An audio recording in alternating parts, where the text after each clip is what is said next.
பேசுவோம். அந்த மாதிரிதான் எங்களுக்கு நேரம் போச்சு. ஆனா இப்ப இருக்க பிள்ளைங்க நிறைய பேர் என்னதான் இருக்காங்க, செல்லுக்கு அப்படியே அடிமையா இருக்காங்க. எப்ப பார்த்தாலும் செல்ல நோண்டிட்டு யாரையும் கவனிக்கிறது கிடையாது. வீட்டுல யாரு கூட ரொம்ப நேரம் ஸ்பெண்ட் பண்றது கிடையாது.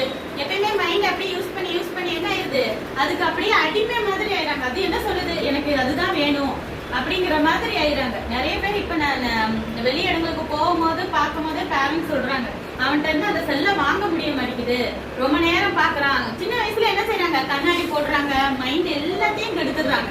படிப்புல கான்சென்ட்ரேஷன் இல்ல. யாராவது இப்ப செல்ல இப்படி பிடுங்கினாங்கன்னா அவங்களுக்கு என்ன வருது, பயங்கர கோவம் வருது, அடிக்கிற மாதிரி கையை ஓங்குறாங்க. இப்ப நிறைய இந்த மாதிரி பிள்ளைங்களை அடிமைப்படுத்தி வச்சுட்டாங்க. முன்னெல்லாம் பிசாசு வாலிப பிள்ளைங்களை தான் கவனம் வைப்போம். வாலிப பிள்ளைங்களை கொஞ்சம் விவரம் தெரிஞ்சோட எப்படியாவது அவங்களை தப்பான பாதையில இழுக்கணும்னு சொல்லிட்டு இப்ப